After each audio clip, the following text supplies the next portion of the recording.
Agora vamos ver como funciona o sistema financeiro no Brasil, o sistema financeiro nacional. O sistema financeiro nacional está dividido em 3 subsistemas. Primeiro é o subsistema normativo, ou seja, aquelas instituições que fazem as normas que são aplicáveis a todo o sistema financeiro. Depois temos o subsistema de supervisão, que são aquelas instituições que de alguma forma vão verificar se as normas editadas pelos normativos estão sendo cumpridas pelos integrantes do sistema financeiro. E o subsistema operativo, que são as instituições que operam efetivamente o sistema financeiro. Vocês vão ver aqui um quadro onde está toda a composição desse sistema financeiro com todas as instituições que o integram. O órgão de cúpula do Sistema Financeiro Nacional é o Conselho Monetário Nacional, definido pela Lei da Reforma Bancária. Ele tem como função principal a formulação de toda a política da moeda e do crédito, objetivando atender aos interesses econômicos e sociais do país. Para isso, ele fixa normas de política monetária e de política cambial, regulamenta as operações de câmbio, regulamenta a entrada e saída de instituições financeiras do mercado, regulamenta as taxas de juros, embora não seja ele quem fixe, mas ele regulamenta as taxas de juros, enfim, faz todo o processo normativo do sistema financeiro nacional. Abaixo do Conselho Monetário Nacional, nós temos o Banco Central do Brasil. O Banco Central do Brasil, ele é o executor dessas políticas instituídas pelo Conselho Monetário. Basicamente, a política monetária. Ou seja, quanto de dinheiro tem que ter na economia, né? Se tiver dinheiro demais, esse dinheiro desvaloriza, se tiver dinheiro de menos, esse dinheiro fica caro, qual é o nível ideal de recursos que tem que ter no sistema financeiro.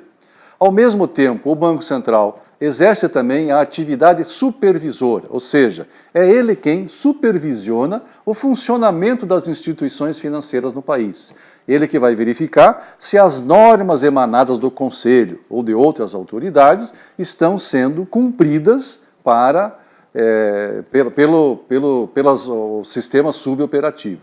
Ele também é o banco emissor de moeda. É ele que coloca em circulação essa moeda. Como executor da política monetária, ele sabe quando é o momento de ter mais recursos ou menos recursos na economia.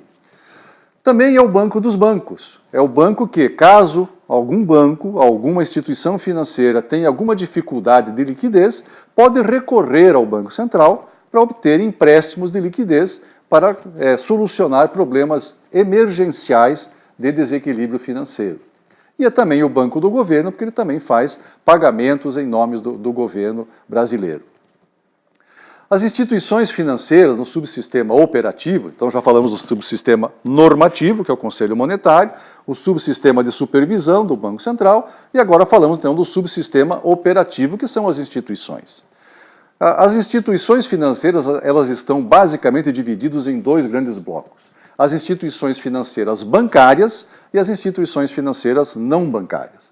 As instituições financeiras bancárias são aquelas que, de algum modo, criam moeda, ou seja, são as instituições que recebem depósitos à vista movimentáveis por meio de cheques, cartões, etc.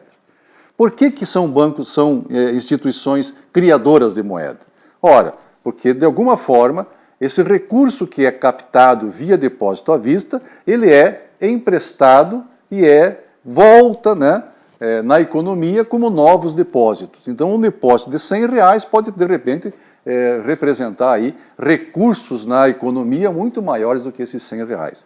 Então, instituições financeiras bancárias são aquelas que criam moeda. E aí, então, nós temos os bancos comerciais, os bancos com carteira comercial, os bancos múltiplos, a Caixa Econômica também é uma instituição financeira bancária, as cooperativas de crédito e os bancos múltiplos, que têm carteira comercial. Essas são as instituições financeiras bancárias. E as instituições financeiras não bancárias? São as instituições... esqueci de falar. Também as cooperativas de crédito são instituições financeiras bancárias, pelo menos aquelas que recebem depósito à vista. As cooperativas de capital e empréstimo, hoje já não são mais classificadas como instituições financeiras bancárias, porque elas não transacionam com depósito à vista. E as instituições financeiras não bancárias? São os bancos de investimento. Veja, mesmo tendo o nome de banco, são bancos que não têm movimentação de depósito à vista. Então, bancos de investimento, bancos de câmbio, sociedades de arrendamento mercantil, sociedades de crédito, financiamento e investimento, as financeiras, as companhias hipotecárias, as agências de fomento, as sociedades de crédito ao microempreendedor e os bancos múltiplos sem carteira comercial.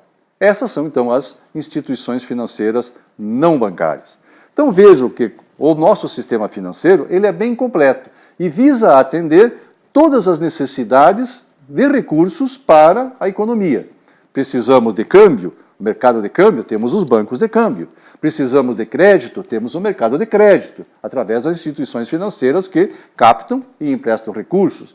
Precisamos de troca de moeda, temos também troca de moeda através das instituições que aí funcionam. Enfim, está formado um sistema, né, por isso que ele é um sistema integrado que visa o bem-estar da economia, o equilíbrio financeiro e o equilíbrio social do país.